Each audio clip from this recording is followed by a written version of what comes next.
You are listening to another episode of the Orange and Black Insider Bengals podcast. Welcome to our weekly episode where we sit and talk about the Cincinnati Bengals in what has become a very interesting offseason for the team. Hey, everyone. I'm Anthony Cosenza, and I'm joined by John Sheeran. John, are you doing – do you feel like you're keeping up with all the news, rumors, media narratives? I don't know, whatever you want to call it. Or you feel like you're – I mean, there's a lot out there about the Bengals right now. I don't know what to make of it all. Well, none of it's new and none of it's really news. The only thing that's keeping me on my toes, I think UC's losing to UCF right now in basketball. So that's the only thing that's kind of worrying me right now. I'm tearing you away from some b-ball. I'm sorry. The less I think about, the better. If they lose this game, they're probably out of the tournament. So, ooh, that's not good. That's they need to get things going. They've been a turning standard over the past many years. I also think it's funny how sometimes we talk about things that are happening right now and people are listening to like Saturday and like, no, this game happened Wednesday. They're like, oh yeah, they won. What do you mean? Yeah. Well, thanks for those of you who are tuning in live, whether it's through Cincy Jungle's Facebook page or our YouTube channel. The video that we have there that is also embedded in a post on cincyjungle.com. So a lot of different ways to join us live. A lot of different ways to join us after the fact. If you are unable to join us live, you can listen to the audio through a number of different channels: iTunes, Stitcher, Spotify, Google Play, Megaphone, iHeartRadio. Basically, wherever you get your audio podcasts, we should be available there. And then, of course, as I mentioned, we're on YouTube, and all of our stuff is on cincyjungle.com. So get the show how you can. We've got a lot on tap tonight. We're going to talk about, we briefly touched on it the past couple of episodes, but it's getting out of control, this media narrative about Joe Burrow and the Bengals and the relationship there. We'll talk about that. We're going to talk about some recent comments by Zac Taylor. We're going to give you we've done this a couple of times, but we're going to give you a soundbite of the week that whether it's a media person, someone within the Bengals organization or whoever, we sometimes tease you with a little soundbite of the week. So we've got one of those for you. We've also got a couple of players for our free agency watch list to round out the program this week. So we've got a lot to get to, and let's just kind of dive right in, John. If you are ready, if you want to take a collective deep breath, I don't know, man. It's there's a lot to get to here. I think most people who have a finger on the pulse of the Cincinnati Bengals, their draft plans, Joe Burrow, all of that, I think they've probably got a good idea as to what is going on in the media narrative at the moment. It started a couple weeks ago, right, with Dan Patrick in an interview with Joe Burrow. Joe Burrow was kind of non-committal, nonchalant, whatever you want to call it, about the possibility of playing in Cincinnati. I think Rich Eisen ran with that a little bit. Mike Florio has just tried to do this every day of ProFootballTalk.com, and it has just become, and since it's trickled out more to like more local media outlets, regional media outlets, kind of saying that Joe Burrow doesn't want to play for the Bengals. He has never come out and said this. He has never say, when they've asked him about it, he hasn't been, oh yeah, I would love to play there, but he also said, I'm not going to play there. I mean, I don't know where they're really coming up with this. Joe Burrow's family has come out on a couple of occasions now and said, this isn't true. We don't know where people are getting this. And now, John, we've got current and former Bengals players weighing in on the situation. So that's kind of where we're at right now. How are you feeling about this whole topic? It's just it's a lot of nothing, and when I say a lot, it's just a lot of nothing. And like there's no new information that's been given to us. I think the latest surge of these headlines came up from, I think, his interview when he accepted the Davey O'Brien Award for best quarterback in the nation, and then he mentioned it was just answering the questions like he has. He's kept a consistent and stable, methodology of navigating through this all. And I think he mentioned one thing about, him having leverage. And that comment struck a lot of people's nerves, a lot of people's fingers and typing these new headlines about, oh, what type of leverage does he have? Is he talking about leveraging himself out of Cincinnati? Is he talking about leveraging himself into an Eli Manning situation? I mean, people ran into 10,000 different angles about that. And in reality, the context of it was that he has leverage, or he's planning to use leverage of him being the unquestionable top quarterback in this class, and therefore making the process for him a lot easier than for other quarterbacks in the past drafts. And I think that comment really, it made me initially think, or not initially, but it eventually led me to remember something that happened with Kyler Murray last year. Now, at this time last year, or it was during Super Bowl week of 2019, Murray had declared for the NFL draft, but no one really knew for sure, if he was going to give up, his contract with the Oakland Athletics and drop baseball entirely and play football. So he was put on to the Rich Eisen show, and he had like a 10-minute interview with him. And immediately Eisen starts pressing him about, what are you going to do? Are you going to the combine? Are you playing football? In a very, polite manner, because Eisen's a professional and he's a veteran. He knows how to do this stuff. And the way that Kyler answered these questions was very, not immature, but it was just extremely unprepared. Like, he had no idea that these questions were coming, and he just answered them in a very innocent and nonchalant manner. And it was like, it was very obvious that he wasn't prepared to answer these questions. And it got me thinking, like, Burrow obviously has a good handle on these things right now. He's kept a very consistent stance with how he's answering these questions, but it's also very fair that, he's not fully acclimated to preparing to answer these questions in a very political manner. So when comments like the leverage comment kind of slipped up, basically, the media is going to run with that and take it in any direction that they want. And it kind of spearheaded to a point where, like, oh my God, he's actually trying to leverage himself out of Cincinnati, or he's actually, trying to drop these hints that another team needs to come get me because I'm not going to play for Cincinnati. And it was almost like just the culmination of all this kind of popping up, when in reality, we haven't seen or heard anything new that can substantiate any new reports from this happening. So I look at it, and I want to talk about the leverage thing a little bit more in just a second, John, but I look at it, it's almost like a high-profile politician, like a LeBron James athlete level, where every word that comes out of their mouth is dissected and or taken into specific contexts. And this, obviously, Joe Burrow is not at that level, at least not as a pro athlete, but he is a superstar collegiate athlete, and he's set to be the number one pick in the most popular sport in North America. So I see the media taking some of these, these words like leverage and some of these other phrases that he uses, and his lack of, I guess, enthusiasm or perceived enthusiasm about coming to the Bengals. You have to realize this guy, in all of his interviews, even up to the Heisman, all that kind of stuff. Do you remember what he sounded like in these sound bites? It was, yeah. He's kind of just Joe Cool. He's just, he maybe gets a little more excitable on the field, but in these interviews, he's not a rah, just in your face, larger than life personality. He's a pretty laid back guy. So I think he's just kind of trying to enjoy the process. He's probably a little bit of a private guy, hence why his parents have been speaking up a little bit on his behalf. And I think all this is kind of coming at him in waves where, he has had this big ascension to potential superstardom in a really fast pace, as opposed to a Manning, someone's like a Manning who has been a college superstar for a number of years, and then also maybe his dad played in the NFL, so he's been around the media for a really, there are a lot of factors at play here. And the other aspect, John, that I think the media is doing with this is they're leaving out key phrases. They're leaving out I think it'd be a lot of fun to play in Ohio. Those were words that came out of Joe Burrow's mouth.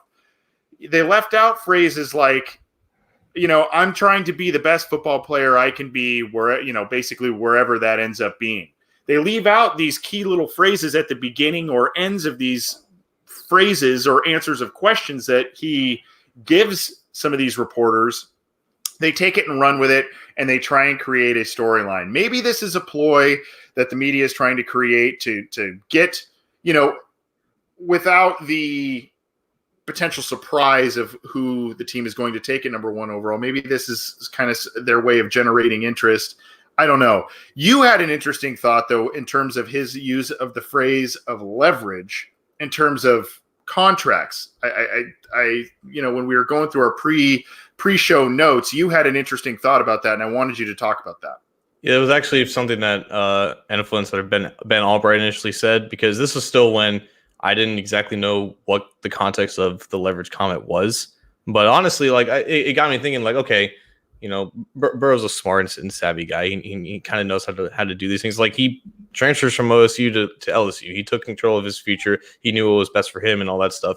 He knows that he has a decent idea at this point of, from an external standpoint, how the Bengals operate, and he knows that they're not like other or most organizations in the NFL.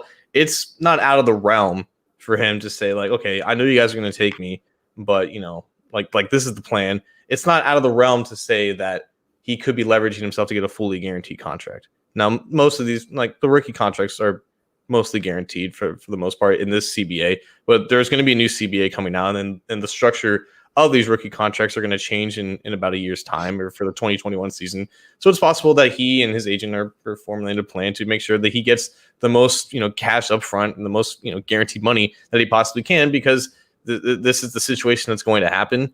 And I think that he's just trying to get the most out of it as possible, not in a malicious way. He's just looking out for himself. And this is not saying that he has intentions of playing somewhere else or sitting out for the year. That's not the leverage that I think he's trying to maximize here. If he's talking about some other type of leverage, and I've said leverage so many times, I'm about to vomit if I say it one more time, because it's not that big of a deal in the end of it all. But it's possible he's not doing the whole Carson Palmer thing where he's telling him, you better do these things, you better, or run your organization in this way, or I'm not playing here, or I'm out, or anything like that. But it's possible that he can be maximizing the situation that he's in, and that just makes him a smart guy for being a 23-year-old rookie.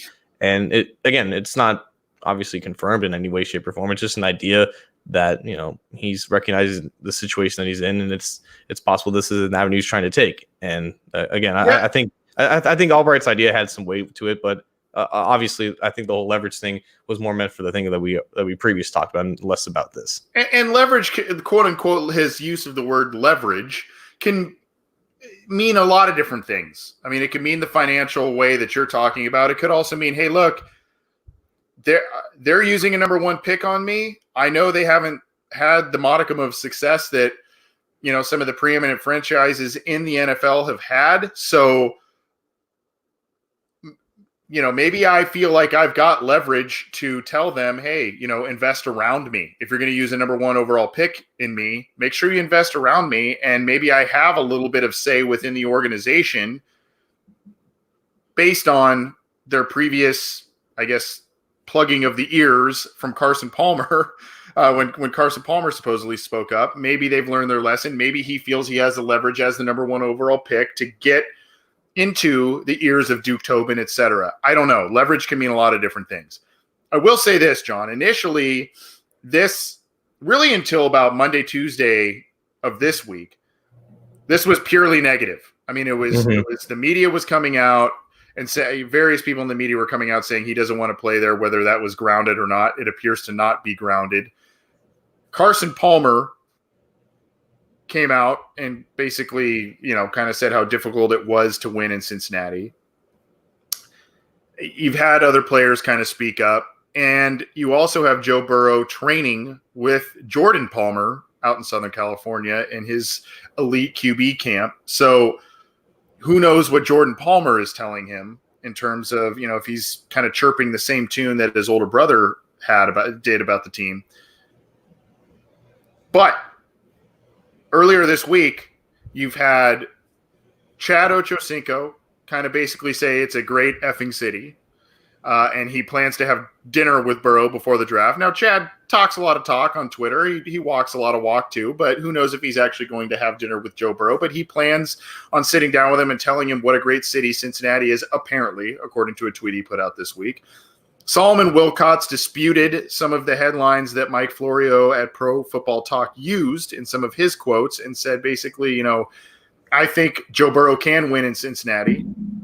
And you've had Willie Anderson come out, Tyler Boyd come out, Auden Tate come out and support the team. Joe Mixon support the team publicly. Granted, those guys are under contract, so maybe you expect that. But a little bit more of positivity based on that in this situation because of those players coming out, right?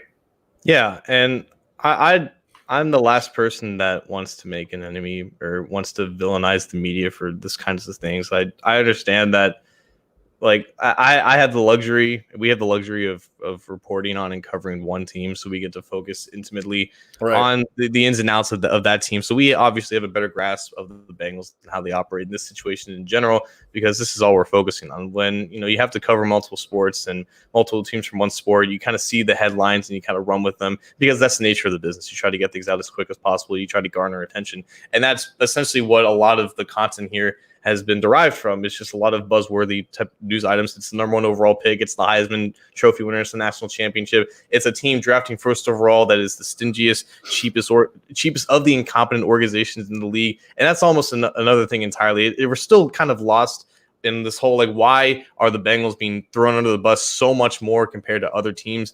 And it's not because the Bengals are the only incompetent organization. Like the Lions, Jaguars, Browns, Redskins, a bunch of teams that haven't done jack squat, even relatively compared to the Bengals. But it all comes down to just how the media really feels about this team. It's like it's a different level of incompetence. And this is something that we've talked about. It's the fact that they don't spend in free agency. It's the fact that they don't do a lot to support the idea that they are trying to win a Super Bowl. And the media will definitely run with that, especially when the Bengals are in this type of spotlight. But I will say, to your point, like, essentially enough has gotten to be enough, where the players are now starting to realize that this is something tangible. This is not something that's going to go away quickly, and it's only going to go away by winning. That's something that Zac Taylor talked about in an interview that we're going to discuss upon later. But I almost think that that this could have ultimately at the end of the day a positive effect, because Joe Burrow is going to come here. He's going to be the quarterback of the Bengals. They're going to draft him. They're not going to trade him. None of this is going to mean anything in 2 months' time. Obviously, this is just like we are just in front and center of the draft media cycle. Like, we see it from afar all the time, because the Bengals usually drafting in the 10 to like 21 spots, and none of the draft circus really circulates around the Bengals. But now the Bengals are in the spotlight and they are getting all this attention. And at the end of the day, none of it means anything, and 99% of it isn't true. But if that's the case, I almost want to say that because the players are starting to notice this, because this is starting to be something that is obviously circulating through, the locker room and the brotherhood of this team, I almost think that it's going to turn into some type of a positive. It is. I do think it has some type of, motivational type aspect and type of, conjuring, where this can turn into something that fuels them into improving as a team, into becoming just a better organization in general. I don't think this is going to change their whole philosophy. I don't think that this pressure from the media is going to make them into a completely different franchise, where they're going to be more willing to make riskier moves in free agency or anything like that. But I do think that if there's any type of pressure that can move them more so in the right direction and potentially push them into being a better team, I think this is the type of pressure that can achieve that. Yeah. This could be something like you said. This could be something that ends up being a 2020 rallying cry. Some of these guys, we see we see some of these names on here. Yeah, Chad Johnson's on there. It's Joe Mixon on the bottom left. Yeah, Joe Mixon, Tyler Boyd. And if you're a little sensitive to language, maybe keep your eyes away from Chad Johnson's tweet. But, Joe Mixon, Tyler Boyd, Sean Williams getting into the fray, Alden Tate. These are guys that are basically known as some of their core guys, right? And they're kind of saying, I can't believe what the media is doing. Unfortunately, I can't find the specific comment, but there was somebody early in the show here talking about Joe Burrow and the chip on his shoulder. I mean, he kind of played with a chip on his shoulder. Imagine now coming into this situation where, basically people think he's not going to be successful. You've got the other guys in the locker room who are their key young guys, Boyd, Mixon, and others kind of chiming in and joining that fight. I don't know. It could be something that, like you said, turns into a positive. So, and it also says something about the direction that these players feel the team is going. We'll talk more about that with Zac Taylor's quotes in just a minute. But I mean, I would think, John, that this bodes well in terms of their attitude. They were saying the right things last offseason. Obviously, a 2-14 record didn't didn't go their way. Mm-hmm. They probably they wouldn't say it because they have respect for Andy Dalton, but they probably like the idea of an exciting new quarterback coming their way. They like the idea of probably a healthier roster that's set to be there in 2020. And they probably liked what they saw out of Zac Taylor and his staff. I mean, as you kind of maybe we're taking something and running with it a little too far, but when these guys come out and publicly support the franchise and say this is basically nonsense pumped out by a number of different media outlets, you got to feel good about these guys wanting to be in Cincinnati. You got to feel good about, their idea of Zac Taylor. Yeah. And again, I don't know how much of this pressure or even the positive comments to that point is going to really affect anything. But I will say this, these criticisms aren't necessarily new. They're just louder because the Bengals are now more so in the news cycle. But, we wanted them to change. We wanted them to feel pressure. We wanted them to push into being a better team. But for so long, they've been, content with the situation around them, obviously keeping Andy Dalton as their quarterback, keeping Marvin Lewis as their coach for the vast majority of Dalton's career here. So that the other players like the Tyler Boyds, like the Joe Mixons, the guys who, tangibly show that they care and they show on social media, obviously, they haven't really had the chance to really do anything about it because the status quo has always been the same. Well, now you have a new head coach who's entering year 2, who's in a much more comfortable and cohesive position compared to year 1. And now, like you said, you have the best quarterback in the draft now leading your team or going to lead your team in 2 months' time. Now there's actually a chance to actually do something, change something for the better in terms of a positive way. And with all this noise now coming, both positive and negative at this point, there's now something to respond to. And I think that more than anything is going to energize a lot of these players who, their careers are sort of kind of in the ruts now. You have guys like Boyd and Mixon who are still kind of ascending, and obviously Mixon's getting paid or is trying to get paid, and Boyd has already gotten paid. But also the guys like Atkins and Dunlap, who are now the twilight of their careers, and how they've kind of capped off in terms of just reaching the wild card. Maybe they can be more excited now that they can reach new heights in terms of overall team accomplishments and boost their chances of becoming more than just Bengals legends. So we talked about in the regular season, nothing changes a team's attitude more than the play of the quarterback, and the fact that they're now going to have an actual upgrade there to actually do something about all this. It can only lead to a positive change. Yeah, and I think, we've said this before, I think in free agency and the draft, this is a meat and potato. I mean, aside from Burrow, this has to be a meat and potatoes type of draft in terms of, getting guys that can protect your quarterback, getting guys that can pressure a quarterback, getting guys who can stop the run, kind of your linebackers, defensive and offensive lines. I think that's where the team really kind of needs to mostly focus aside from Burrow. I mean, you think about the idea of Burrow, Joe Mixon, Tyler Boyd, possibly a healthy A.J. Green, possibly a healthy Tyler Eifert coming back. It's a lot of skill position talent and you're giving him right away a lot of skill position talent. It's more about protecting him, keeping him upright, and making sure the defense does something at least respectable this year. This brings us to our soundbite of the week. And this soundbite, many of you maybe have seen this or I don't know, or heard it, but it is from ESPN's Mel Kiper Jr., the famed draft expert.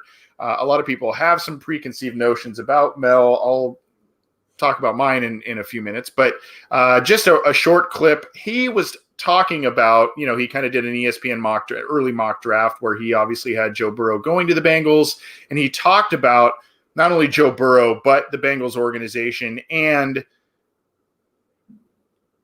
this chatter surrounding Joe Burrow and the Bengals, and Joe Burrow potentially not wanting to be on the Cincinnati Bengals. So let's cue this up.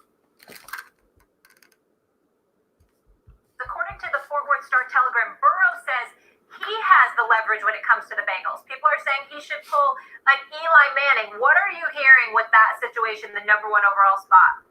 Well, first of all, there's the bashing of the Bengals. The Bengals have been to the Super Bowl. 4 teams in the NFL have never even been to a Super Bowl. Bengals have been to 2 against the 49ers and lost. One during Kenny Anderson era, then Boomer Esiason. They had success with Carson Palmer. They went to a playoff. They got hurt in a playoff game. And then Andy Dalton went to the playoffs. Okay, so this notion the Bengals have been just horrible and losing all the the time and never even getting anywhere is ridiculous. So I think for Joe Burrow, no, he's going to be the number one pick. He's going to be a Cincinnati Bengal, and like I said, we'll move on from there. What the hell is everybody talking about how Joe Burrow, I mean, I saw on ESPN.com, Joe Burrow might have leverage with the Cincinnati Bengals. I mean, excuse me, they got the number one overall pick, right? What is he going to do? Say, I'm not going to play football if you pick me? He going to play Eli Manning? No. I don't think it's going to end up being that way. Everybody brought John Elway. And of course, he had a baseball option. He threatened, but that was never down. And keep in mind, Ernie, of course, he was going to sign John Elway. The owner made the deal. Ernie, of course, he didn't make that deal. They were on their way to getting an agreement with John Elway. It didn't happen. But the Eli Manning case was different. You had Rivers sitting there. You had Roethlisberger in that draft. The other elite quarterbacks that were right there in terms of grade with Eli. Here you have Tua with the medical situation and Justin Herbert with some mixed opinion. And Burrow had the one great year and he maximized it. He should just be happy, guys. He's going number one because going this year he had a 6th round grade. That I think is like the main thing to take away from that, because with Eli, he was like going in, I believe, to that year. He was obviously the son of Archie, the brother of Peyton. So he had a bunch of NFL clout on his side already, and he was going to be, going into the draft, he was by far like the clear top quarterback, even in a loaded class. But he had a situation where he could weasel his way out of San Diego, who at the time was, with Spanos running the organization, was definitely not the cleanest run of NFL franchises. So he had a reason to have all that. But the fact that Burrow going into the season, like Mel said, was just an afterthought in the quarterback discussion. The fact that he's asserted himself to where he is now, like this should be a dream come true for him. And I think in everything that he said, leading up to this point, I think it reflects exactly that. So the mindsets between him and the difference of mindsets between him and Eli are just astronomical. And I think that just because the fact that Eli did that, or just had his dad do it all for him, it means that now it's possible for Joe Burrow to do that, and that's just not the case. The fact that Jimmy Burrow has he has football experience, but he doesn't have the clout, or it doesn't obviously have NFL experience like Archie Manning did, and he doesn't have the advice of a Peyton Manning who had been in the league for 5 years already. So the situations aren't even comparable, and I think of all people, Mel Kiper definitely understands that. I hold what I think, I guess, is a minority opinion on Mel Kiper Jr. I really enjoy the guy. Same. I really enjoy the guy. I think he's knowledgeable. I think he is one of the guys responsible for making the draft and its coverage the experience that it currently is. So if you find him annoying or if you find him whatever, I think you should have at least some level of respect for the guy because of what he has done for the NFL draft. Earlier in his career, he was a little more outlandish. You remember the Jeff George thing, and there's all kinds of different stuff. But I think he's entertaining. I think he's knowledgeable. I get why a lot of people don't like him, but quite honestly, he and Louis Riddick really make the ESPN coverage currently watchable as it is. I really enjoy Mel Kiper Jr. The other thing to note, if you're saying, well, he's kind of got this macro view, he doesn't really pay attention to the Bengals. Do you know where Mel Kiper Jr. is from and resides? I'm going to guess you're going to say Cincinnati. No, close to Baltimore. So if you noticed in that video, he's got an Orioles banner on his wall. He knows the Cincinnati Bengals. He has been critical of the Cincinnati Bengals. It was mostly in the pre-Marvin Lewis era, but he also realizes and has seen what the Bengals have done in the years of Marvin Lewis and the success that they had with him and maybe the direction they're currently heading. This isn't a guy that doesn't know Cincinnati Bengals football. He's got a pulse on the organization. So I respect his opinion not only as a draft guy, but I respect his opinion when it comes to AFC North football because he is intimately familiar with that division and he knows how those teams operate. He's got a pretty good pulse on things. And, I just like, for all this talk and all this attention we're giving these storylines that probably don't exist, I just like that Mel Kiper Jr. shot that down. Yeah, that was like the first line of defense I think that all this has had. Like as soon as that happened, I think Wilcots kind of came out and kind of like had to correct a PFT article on that was about him as well. So I guess he was kind of like the catalyst to this kind of defense mechanism that the Bengals Twitter is now getting. Yeah, so that was our soundbite of the week. Mel Kiper Jr. from ESPN on their show First Take. Not necessarily my favorite show, but a highly watched program that stars Stephen A. Smith and Max Kellerman on that show. But credit to them for giving us that soundbite this week, and hopefully you at least got a little bit of a semblance of relief as a Bengals fan listening to Mel Kiper Jr. at least somewhat support the Cincinnati Bengals and shooting down this narrative of Joe Burrow potentially saying thanks but no thanks to Cincinnati with the number 1 overall pick. This is the Orange and Black Insider Bengals podcast. He's John Sheeran.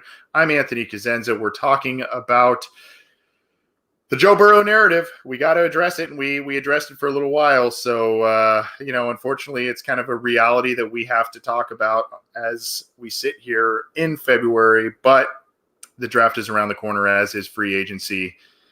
So, we're going to move on and talk about Zac Taylor in just a second. But just a quick reminder, get this show how you can, any number of different audio podcast apps or channels, all that kind of stuff. Check out our show. Check out Orange is the New Black, the podcast from Ace Boogie and Zim Hude, as well as Matt Minnick's Chalk Talk. All of the shows are part of Cincy Jungle's channel on the SB Nation network of podcasts.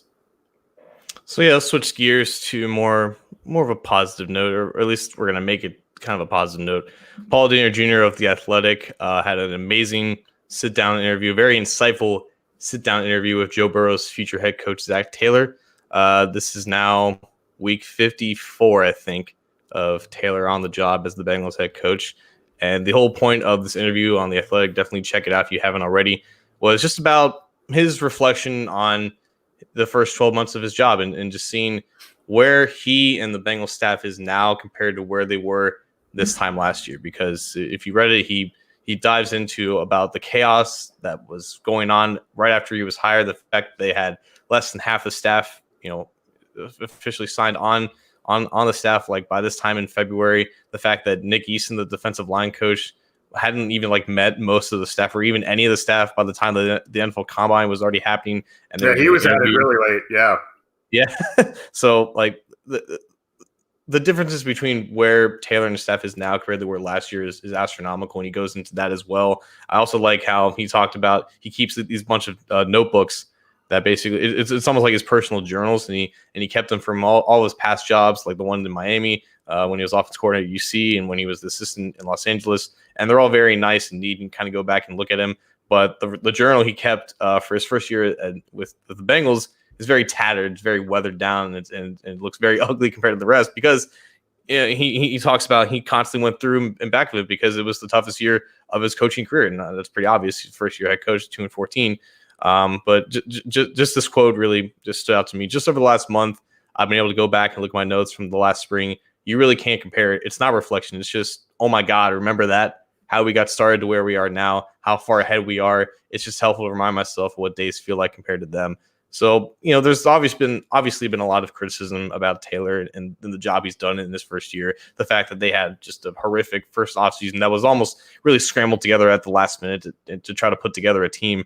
But I also feel like with all the chaos, with all of the rushed, structure of what this coaching staff and this team ended up being, I feel like he's deserving of some type of recognition for the positive things that he did. Because at least from, the start of training camp to the start of the season, you definitely saw a difference in terms of how this team was built, how this team was run, and how the roster ended up turning out. So, and a lot of that, some of that did translate into the later parts of the season when they started looking like a better team. So instead of looking at what Zac Taylor could have done better, instead of really, beating him down when he's down as a 2-14 head coach in his first year, I kind of feel like this is an opportunity to look at the things that he did well in the rushed timeline, in the rushed time period of when he got hired to when he had to put together staff. So what was the one thing, Anthony, that you think Zac Taylor did very well and as a first year head coach who really had not a lot of time to put things together?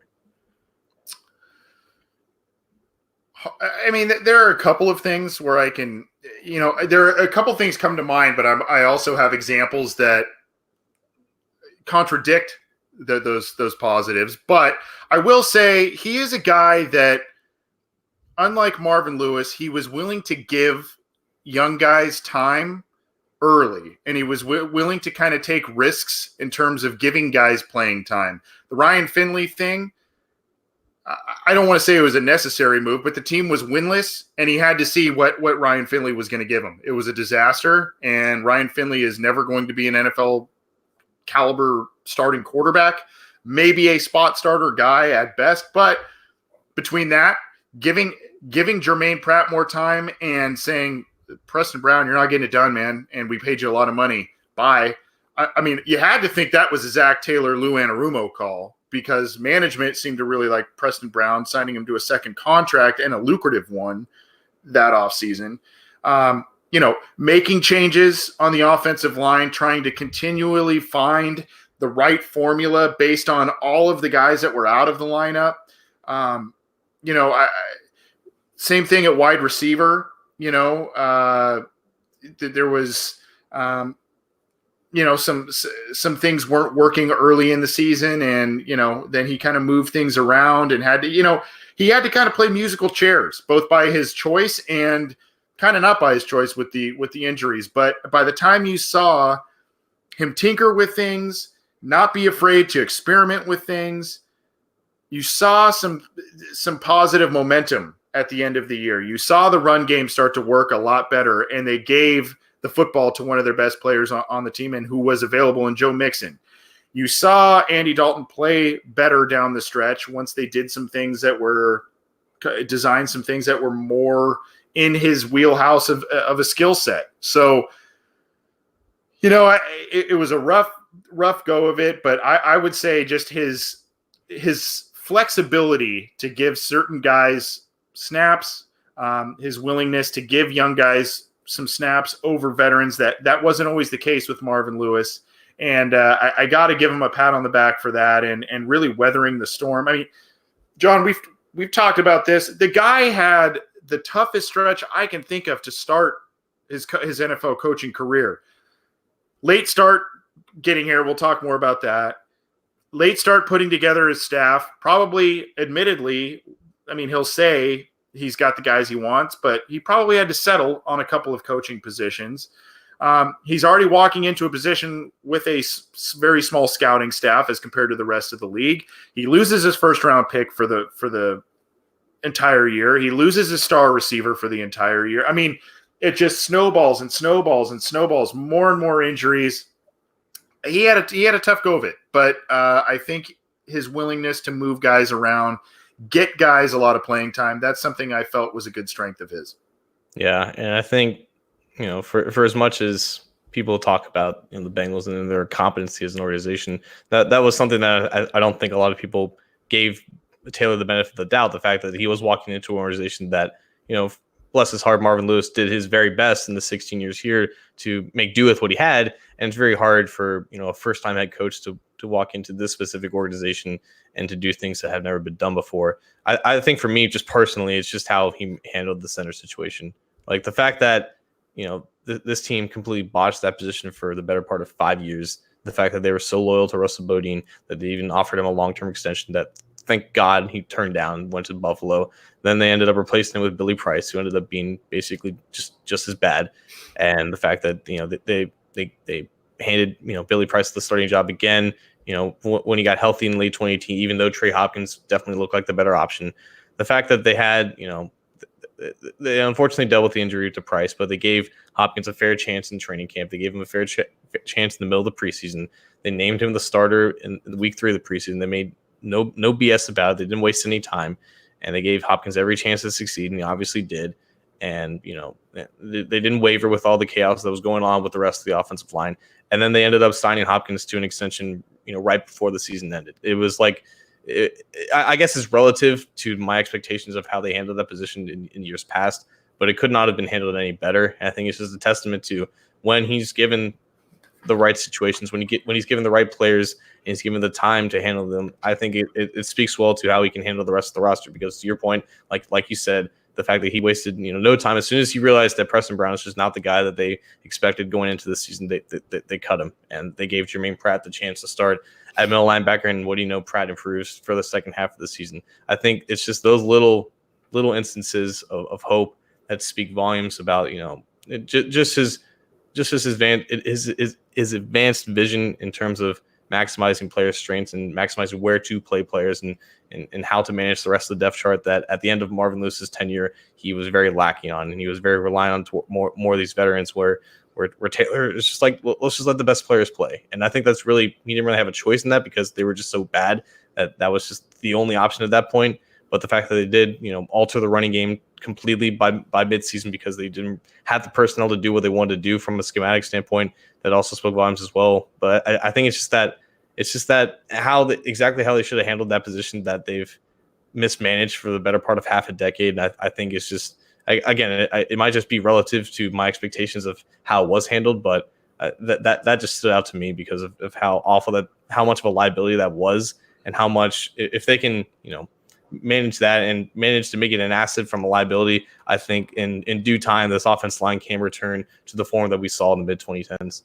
Yeah, and really I guess if we want to, take a 35,000-foot statement of it, it's really his willingness to be a little bit more risky when it comes to personnel decisions as opposed to the previous regime. They fell into a comfort zone. They played some rookies and whatnot. A lot of it was out of necessity, Andy Dalton, AJ Green, but they had veterans that they preferred, and really there wasn't competition for a lot of spots. There wasn't a lot of benching of guys, and that's what you saw. I mean, the starting quarterback was benched, right? You mentioned their former first-round pick, the center, benched. Damian Willis, he was a starting guy at the beginning of the year, benched. So I mean, it's this, continuing to tinker with things and taking risks that you maybe go, whoa, that's very un-Bengals like. And it was a little bit refreshing. It was a little shocking, and it didn't always work out. But I think that's one thing. I think a lot of people, John, and I just to kind of continue the conversation here, a lot of people would say, okay, well, he's talking about the lack of time with the coaching staff and cohesion and all that kind of stuff. Is it an excuse or is it a solid reason? Is it both? I think it's both. I want to get your take on that and how you feel that their first full offseason together and in the scouting process, in the free agency process, if you think things will be, monumentally improved because of that. Right. And you're right. It is a little bit both, because it doesn't matter if it's 2 weeks or 2 months. You should have been able to realize that Bobby Hart and Preston Brown weren't the type of players that earned the contracts that you gave him. I don't know if it was just the fact that they just panicked because they didn't have a good landscape of other options at those positions. So they just gave them these contracts that essentially worked out to be 1-year deals and just kind of went with it. But I do like this quote from Taylor that Daniel Jr. got. It doesn't matter what team you're a part of. Year 2, you have such a better grasp of the needs of the team. You might have heard it, you might have watched the tape, but until you're around certain players within our own schemes, year 2 was such a big jump. We are so far ahead right now. Draft prep, free agency prep, all be on the same page with exactly what we need to upgrade ourselves and improve. And I think that leads into the main thing that they need, and that's just a concise plan, a plan of how to get better, a plan of where to attack in free agency, a plan of where to improve the roster. Because for the most part last year, it was just signing guys that they were comfortable with, that they knew of from either past experience with the coaches. That was B.W. Webb and Kerry Wynn. It was getting John Miller, a middling starter as their biggest external free agency contract, and now they're looking at bringing in competition for him. So none of their signings that they went out and got nearly matched the compensation that they gave him. And obviously only I guess CG Uzoma ended up being the best contract that they gave to a player of their own right. So there was clearly a lack of an actual plan last year. They knew they needed to upgrade the offensive line. They knew that they needed some infusion of talent at linebacker, and that's where the selection of Pratt came in. But other than that, it was just it was very noticeably lack of any sense of direction. And if they get improve upon that in any aspect. It can lead to a better offseason. It can lead to a more productive offseason, but it's never been about spending the most money. And that's what, people are going to look at in terms of, oh, if they're really committed to winning, then they're going to go out and get these market. No, that's never been the case. It's never been what Bengals fans have wanted. It's just wisely spending the money. It's making an effort to actually improve upon players, not just by throwing money, but actually getting quality talent on the open market. And I don't know if that's going to absolutely change, if that's going to be extremely apparent.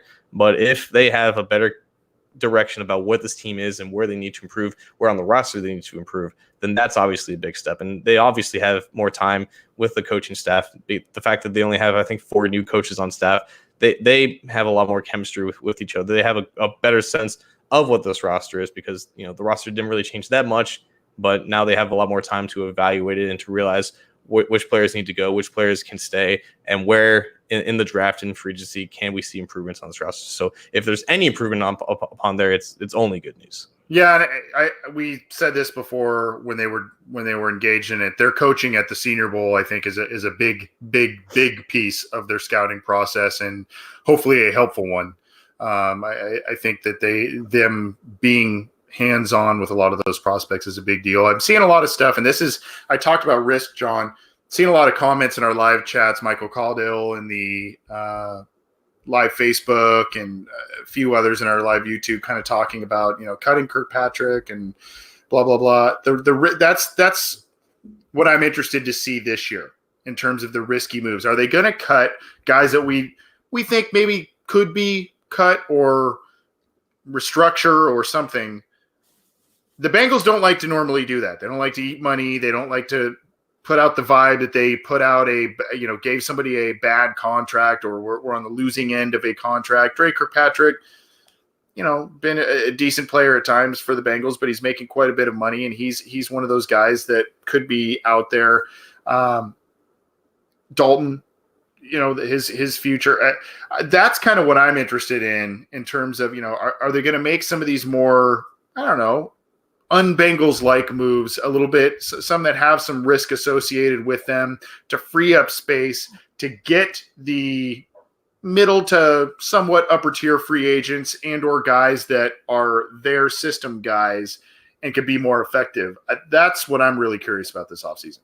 I will say that people are looking for a sign that things have changed in free agency. I think we're only going to see that if they actually do go out and give a guy more than $10 million guaranteed money on the open market, which is still a lot for them.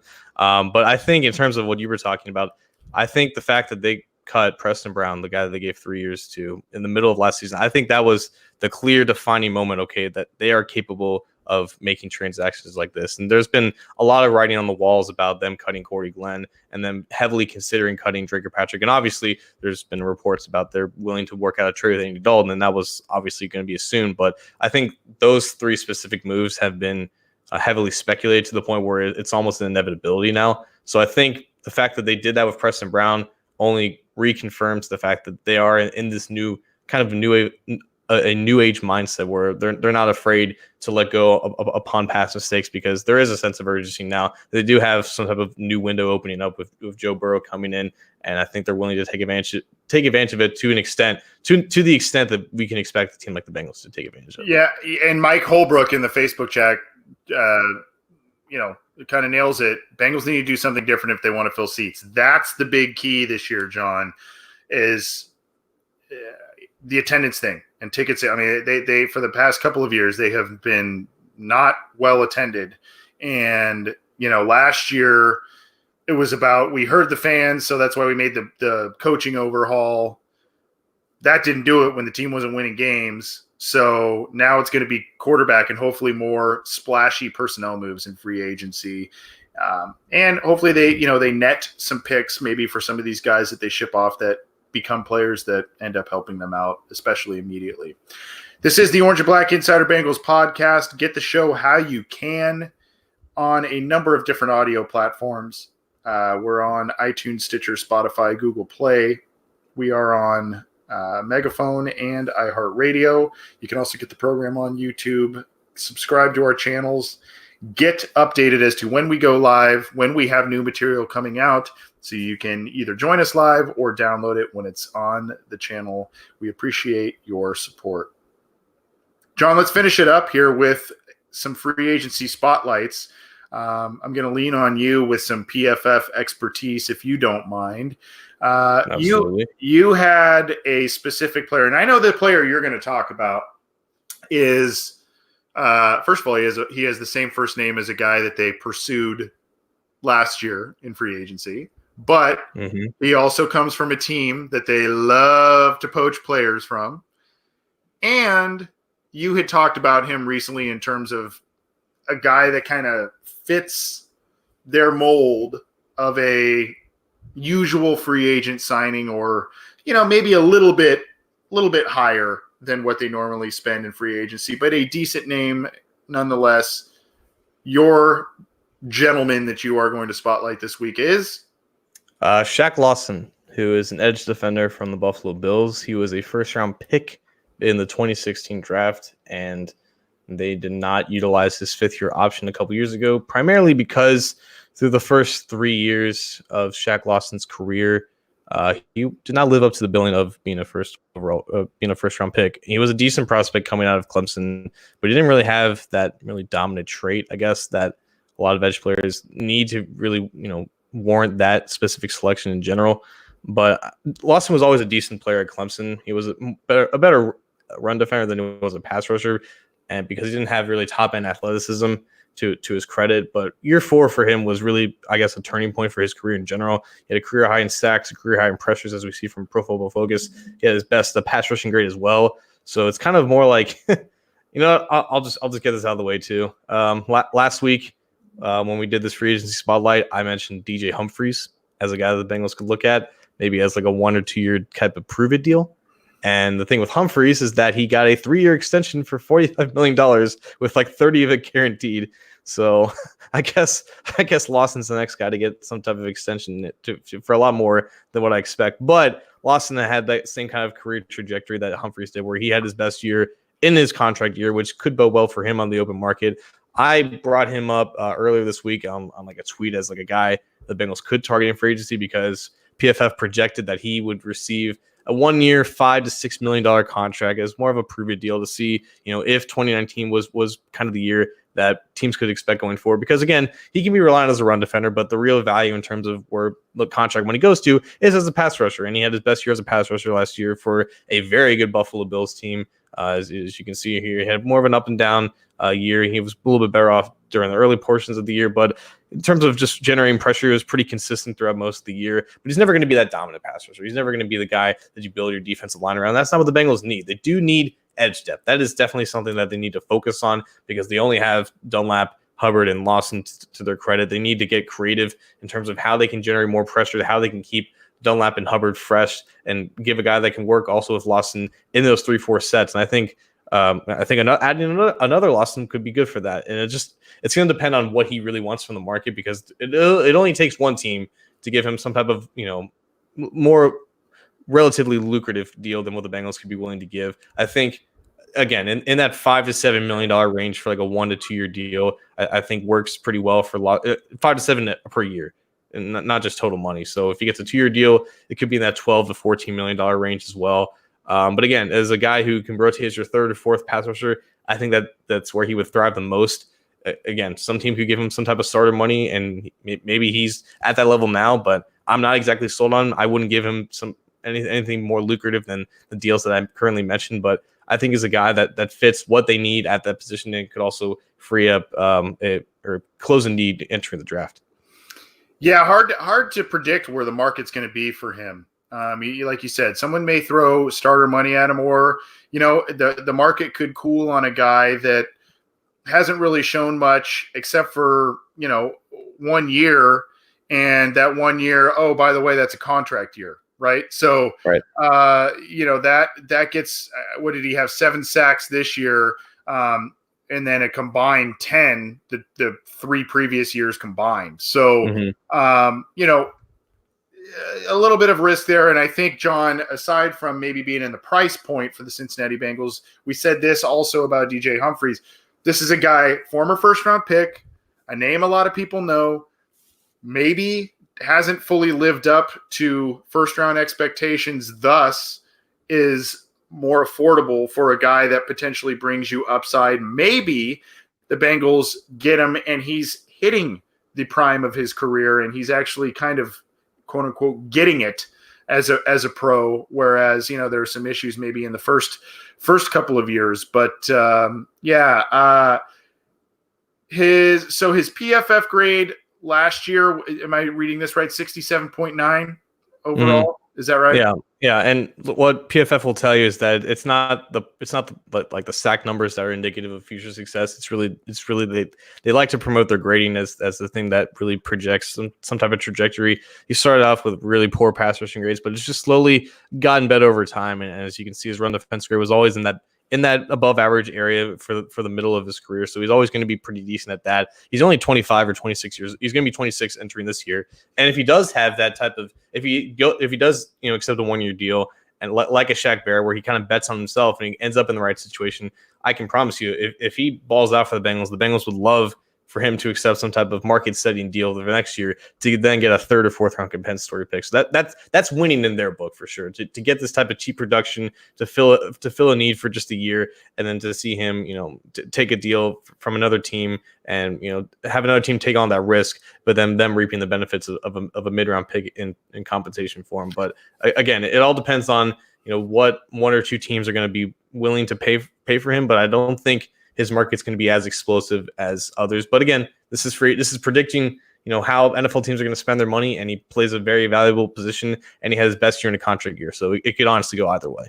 Yeah, and one thing that's kind of interesting in free agency in general, for guys like Lawson, where they test the market, maybe sometimes they overvalue themselves, and then, you know, what happens is they take that rental deal, right? That 1-year deal, and then they try and parlay that into a productive year to get a potential bigger contract. I think Darqueze Dennard did the same thing last year. And, you know, the hope is that he thinks he'll get a big contract somewhere, and we'll see what happens there. The guy I'm going to go with is a guy that is one of the biggest names on the market. He's at a position of need for the Cincinnati Bengals. And it's a little bit of a pipe dream, but the reason I bring him up is because a lot of Bengals fans are talking about him on Twitter. A lot of Bengals fans are talking about him in various outlets, and that's Joe Thuney, the guard from the Patriots. You know, he's a guy that is coming off of his rookie deal. There are a lot of things to like about him, okay? The big thing, especially when you look at the Cincinnati Bengals and you look at what their offensive line went through last year, is durability. All 4 seasons he's played in 16 games, and with 16 starts in each of the regular season games. And then, of course, same thing with the postseason. Now, you know, the cynical Bengals fan will say, oh, watch, they sign him and you know, that'll change. But a guy that, you know, is very, very durable and is a guy that, you know, should step in and solidify a position that they need. Now, couple of things here. The Bengals, in terms of concerns with him, the Bengals don't normally pay guards a lot of money. They gave John Miller a decent contract last year, but they seem to be disenchanted with him, at least from what Paul Dehner Jr. has said. So we don't know what's happening at right guard necessarily. They seem to like Michael Jordan in the upside there. We don't know what's happening with Cordy Glenn. And the other thing, John, that I think we need to, before we dive into the numbers here, the other thing that I think we all need to take pause is, you know, everybody's like, oh, you know, Nate Solder and all these Patriots players come out. They become these hot commodities in free agency. And what do we learn? That the parts are not greater than the whole, right? Mm-hmm. I mean, once these guys get out of the New England way or get out of that Bill Belichick, Tom Brady system, they're not as effective. And we've seen teams strike out on a number of different Patriots players in free agency once they leave. And the Patriots are masters of getting guys in, getting a handful of productive years out of them, and knowing when to cut bait in terms of, costs and all that kind of stuff. This guy could be one of those players, but the numbers point to a guy that should be a solid addition to the Bengals offensive line. You see his offensive ranks down here, 65.6 as a rookie, and then he shoots up to close to 80 in terms of a PFF overall grade on offense, 79.2. So the pass blocking is outstanding. Last 2 years, 85.3 and 88 last year. So, a lot to like there. Run blocking, definitely not his forte, but these numbers still are much higher than what many of the Cincinnati Bengals offensive linemen gave them last year. Now, in terms of what he will command, it's probably going to be quite a lot. So the Cincinnati Bengals will need to, a move for Thuney would probably be predicated on them freeing up the money from Andy Dalton and maybe even another player on their roster that's eating up significant salary cap space. But, this is a guy that could be had, and it would really send a message to the team, the fan base, and Joe Burrow that, hey, we're committed to bringing in talent at this spot. Again, I'm hesitant because of the Patriot effect. I'm hesitant because the Bengals don't normally pay big money to guards. They've done it a couple of times. Bobby Williams, they gave him a couple of contracts. And then, of course, they gave a decent one to John Miller last year. But, Thuney would come in and be an immediate upgrade and would be a guy that I think, could really go a long way to solidify the line and open up the draft. It could really open up the draft for them, and that's kind of key. What else am I missing in terms of analysis on this player, John? Do you have anything else to add with him? So, yeah, PFF, they projected all these contracts, and he's really going to be battling Brandon Scherf for the highest guard contract on the open market. And I think PFF is projecting Scherf to get $14 million on average, $35 guaranteed, and Thuney right below him with $13.5 million per year, with $30.5 guaranteed. Now, mind you, AJ Green had the highest guaranteed had the highest percentage of guaranteed money for a multi-year deal, or the highest total guaranteed money with 32. And they're probably going to be giving AJ Green another extension here with a decent amount of guaranteed money. So, Thuney's he's just not going to happen. I would love it. I would love for it to happen, but if it's going to happen, it's going to be a lot less than what he could make elsewhere, and there's just no incentive for him to do that. It's going to, if they didn't pay Kevin Zeiler, the $12 million that he wanted, there's no way that they're probably going to pay Thuney. But with Thuney, like you said, it's going to be interesting to see how the Patriots deal with the fact that they don't have Dante Scarnucci, their offensive line coach anymore, who's been just as big of a pillar for that dynasty as Belichick and Brady. And I will stand by that statement. Him as offensive line coach has been maybe the most underrated assistant coach in NFL history, with how stable that offensive line has always been. And the difference is because he has retired before, and the drop off when he wasn't there was definitely noticeable. But Thuney, is a great story as an undrafted guy who's slowly improving, throughout his career.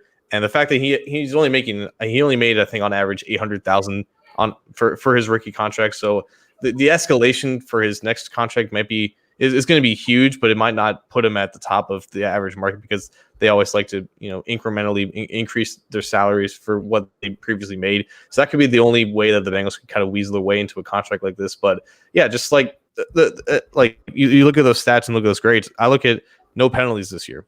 He was one of the best pass blocking guards in the NFL and had no penalties to his name. And obviously the gradual increase in consistency from a grading standpoint, the fact that I don't think he missed any snaps in his first 4 years, whatever. He was a consistent starter, all at the left guard spot too. And I think that's also going to matter for them, because I think just reading about the reports of where this offensive line could see some shakeups, they must really be comfortable with at least penciling in Michael Jordan as a starter at left guard. And I would think that if they add a guard in free agency, he's probably going to have more experience at right guard to see if he can challenge Miller. And I would imagine that Thuney is the athlete and the technician to handle both sides of the center. So I don't think that's going to necessarily be a problem. but I believe that they would prefer to have someone who's had experience handling on the right side, and that's Scherf, but obviously not going to pay a guy like Scherf either. So it's tough, like paying guards nowadays, because how valuable they really are. It's really anybody's guess, to be honest with you, especially with an offensive line that is dealing with multiple holes, and whether you can justify giving one offensive lineman, so much more guaranteed money, so much more total money than what the four other players you're paying combined, and you still have another hole or two left to fill. So Thuney would definitely be, their best offensive lineman for sure, and I believe he will end up being worth the money that he's given because he's just that good. It's just that he's durable. And he's durable. So like this would be money well spent for a team that doesn't like to spend a lot of real cash, but it's just too much real cash for this team in specific. Yeah, and the other thing too to note, the Cincinnati Bengals weren't short on guards last year; they were short on tackles. So they had a lot of guards playing tackle, so they would be maybe more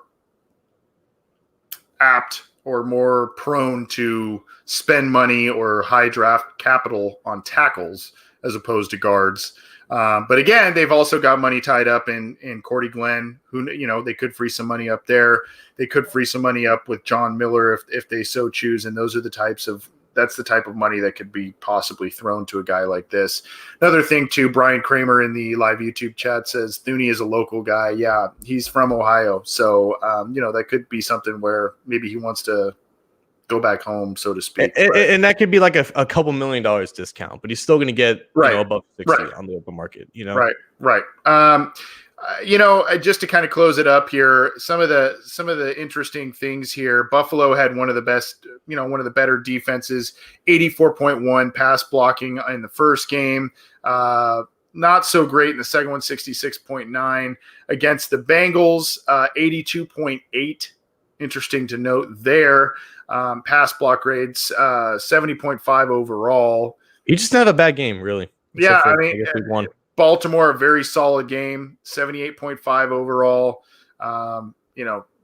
Just a solid player. I don't know that he'd ever be a perennial Pro Bowl guy, but he would be a very big upgrade for this team that needs offensive line help. So Joe Thuney and Shaq Lawson are our guys for the 2020 free agency watch list as free agency comes down the pike, really in just about a month now, John. At least open market free agency is coming in about a month. A little bit before that is when teams can kind of negotiate with players and all that kind of stuff. But we're rounding the corner to that and the NFL draft sooner than we know. So let's drop the mic and get out of here, John. You have an announcement you'd like to make, and it's pretty big for the show. Yeah, so when I was down in Mobile for the Senior Bowl, me and Joe Goodberry and Patrick Carlisle, who also writes for the site, as you guys may know, is LB 3-Point Man. We were doing some networking at this bar called Veets, where basically all the writers and the media guys hang out. And I had the great pleasure of meeting Pro Football Focus's Austin Gale. And he and Mike Renner are the two lead guys who run all the draft work there. But Gale's been with PFF for a few years now. He knows all the ins and outs. He does a bunch of NFL grading as well. Got to talking to him for 20 minutes, and he invited me to the PFF offices that are just 2 miles away from my house in downtown Cincinnati. And the plan is on Thursday morning, which is tomorrow morning, I'm going to be interviewing him for an article on Cincy Jungle, and you'll find that on the website. If you're listening to this later in the week, it may already be on the website. But the plan is to get a tour of the facility and to ask him a few questions. There'll be obviously a decent number of Bengals questions in there as well. But I know that a lot of our listeners aren't really the biggest fans of PFF, mainly because it's just they don't quite understand it. And obviously that's completely understandable because they have their own methodology and people think it's mainly subjective. But my goal is to inform people about PFF and to give them a better understanding of what they're all about and to kind of help gauge, understand the value of it as I see it, because I'm obviously a big PFF fan. I subscribe to their services. That's how you've been seeing some of these profiles that we've shown in the past couple of weeks when we do these free agency watch lists. Obviously, information can't be taken at face value. Like it can't be taken too literal. But I do think it does have value, and I hope to learn more about it in my interview with Austin. So that will be an article on Cincy Jungle and hopefully a separate audio interview that you will hear on this podcast network. So definitely check that out in the coming days. Yeah, it should be an enlightening interview. And, I think it's good that people get a little bit of a baseline as to what PFF does and why that's taken into account, why it's so heavily taken into account in terms of what teams use and all that kind of stuff. I guess I'll use the mic drop for a couple of announcements as well. Thanks to Mike Holbrook, one of our listeners. I've been in touch with Reggie Williams, the longtime Bengals linebacker who played, almost 20 years for the team. He was an Ivy League guy, played for the Bengals his entire career, played in 2 Super Bowls. The beginning of March is where we're looking to have probably the first of our weekly episodes.